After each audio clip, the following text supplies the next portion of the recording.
Welcome back to the Tracy Take. I'm Tyler here with my brother Ryan, and today we are doing the Denver Broncos 7-round mock draft review. We did a full mock draft, all 250 something picks. So these are going to be the Broncos selections. We've already done a 3-round mock draft, and we also have other 3-round and 7-round mock drafts for the Denver Broncos being planned leading up all the way to the 2024 NFL Draft. So to get notified when those come out, be sure to subscribe and ring the bell. It is the easiest way to get notified and also easiest way to help us grow the channel. So we appreciate it. Ryan, I want to pull up the slide here.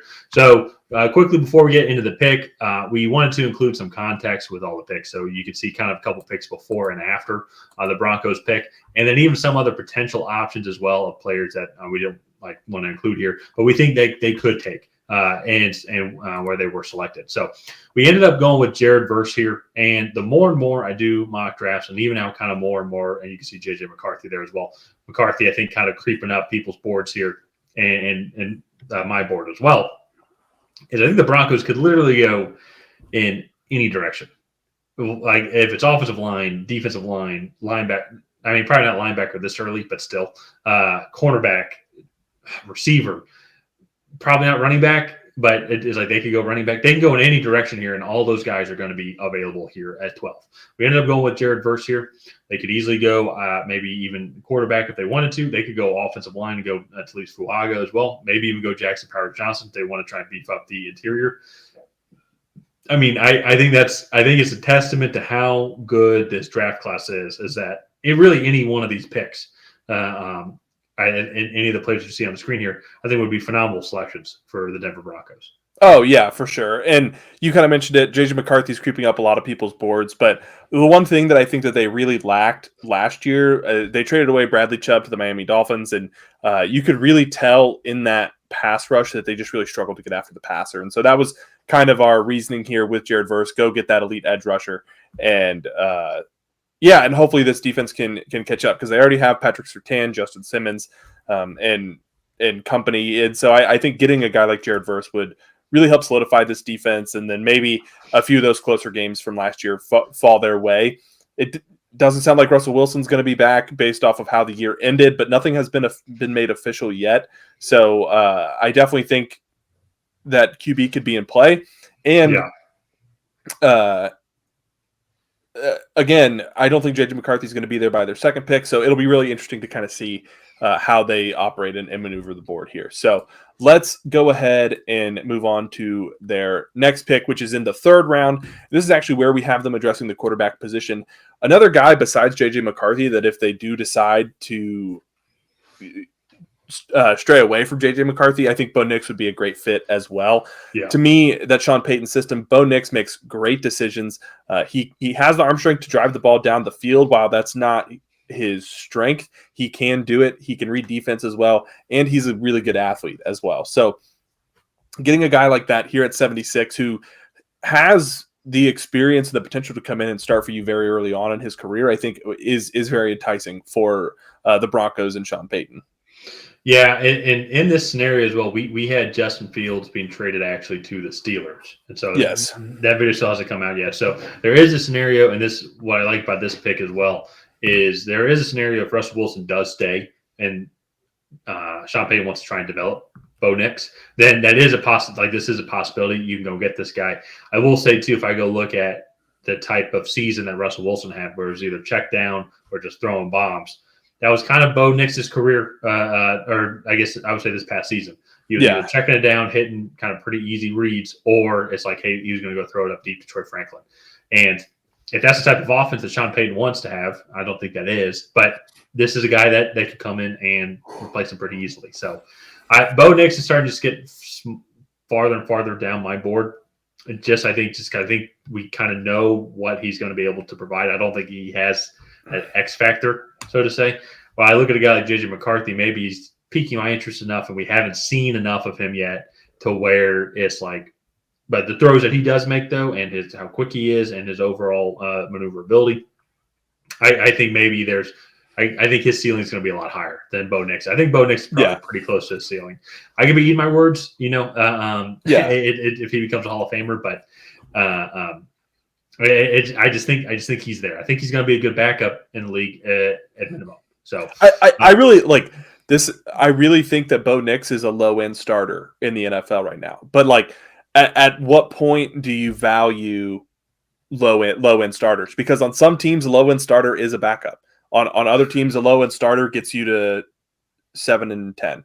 Like, Yeah, and then if you have a really good team, maybe you're getting to a wild card spot or potentially winning a close division, similar to kind of how like Houston did this year, where they were 10-7 and just kind of eked it out over the Colts. So like that to me, I think it is the debate you play with Bo Nix, because I do view him similar to like Brock Purdy is better than him mentally, but like if you just put them on paper and like physical traits wise, Bo Nix is a better version of Brock Purdy. But you have to have the 49ers team for that style of quarterback, in my opinion, to really be successful. So I don't know, man. I don't know if I agree with that statement. I mean, I think Brock Purdy's. We've already had this debate and our 49ers recap where he's a top 13 quarterback in the league. I mean, I would say with okay, yes, but that's I think mentally he does that. I think Bo Nix has a slightly better arm. He's slightly bigger and slightly more athletic. That's what I meant by you put him on paper. Oh, okay. Yeah. I understand. Okay. Yeah, I don't know. I look at it now as like what teams would need a starting quarterback, and there's not that many. I mean, there's only really a handful. It's like there's a couple teams who would draft him as a backup, like the Broncos here. I can see the Jets maybe doing that. Him as a backup.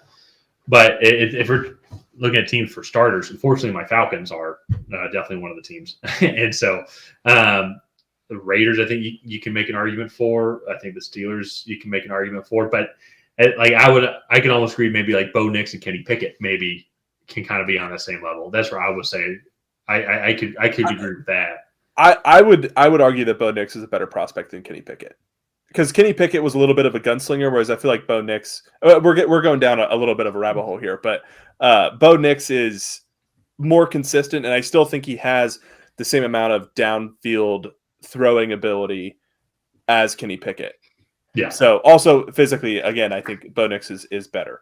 So I just think that it's good value here in the third round. If he does develop and he does turn into something great, you only had to spend a third round pick on him, and if it doesn't work out, you only had to spend a third round pick.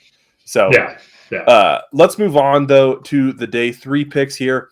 So Cam Hart and James Williams addressing that secondary, getting some corner depth and some safety depth there as well. They did struggle in the depth of these positions. I think Justin Simmons and Patrick Surtain had good years, but outside of them, I feel like this room really struggled. So going and adding some depth there. And then going back to the offensive side of the ball, getting some tackle depth. They did make additions in Ben Powers, and then who's the right tackle from San Francisco, the tall guy? Mike McGlinchey. And so Mike McGlinchey had some injury issues, and they didn't quite get all that they wanted out of him. So adding some tackle depth there. And then Jimmy Horn Jr., the wide receiver from Colorado, kind of playing second fiddle there to Travis Hunter. It just, again, some good depth, getting guys other than Cortland Sutton, Jerry Jeudy, who are getting into contract years or have kind of been rumored to be potentially traded in the last few years. I think getting some depth behind them is solid. Yeah. Mm-hmm. Yeah. And so with only 6 picks here in this draft, I think their draft is going to make a break by their first pick, by the 12th overall pick. I could see them trading back, but they are going to want to take the best player available just because there's so many positions that they can go and improve on. And so whether that be edge rusher, whether that be a receiver, maybe Brian Thomas Jr., maybe if they want to trade up to try and go get like Rome Odunze, I think that would be interesting. You want to go get JJ McCarthy, and just build around him because or Bo Nix, whoever that is. I know they took Bo Nix in the 3rd round. So because I think honestly, you go look at it and the way the team played last year, for not having much and like no one giving them much credit, even trading off Bradley Chubb as well, and defense still needing a lot of help. They still were solid. They were still, I would say, good average defense last year. Offense was still able to produce during that middle stretch as well. And I think a lot of that does have to do with with Russell Wilson's play. So if they get a guy can bring a lot more firepower and more versatility, maybe just get some life, I would say, in the locker room, who knows what can happen.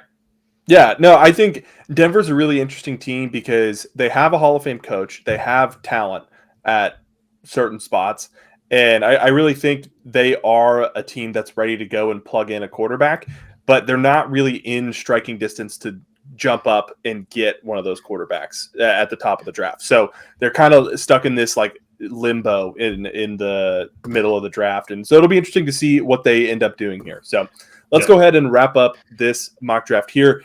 Please go ahead and like and subscribe. Leave a comment down below on what you thought of this Denver Broncos 7-round mock draft. Did you love it? Did you hate it? What would you do differently? And on that, we'll see you guys next time.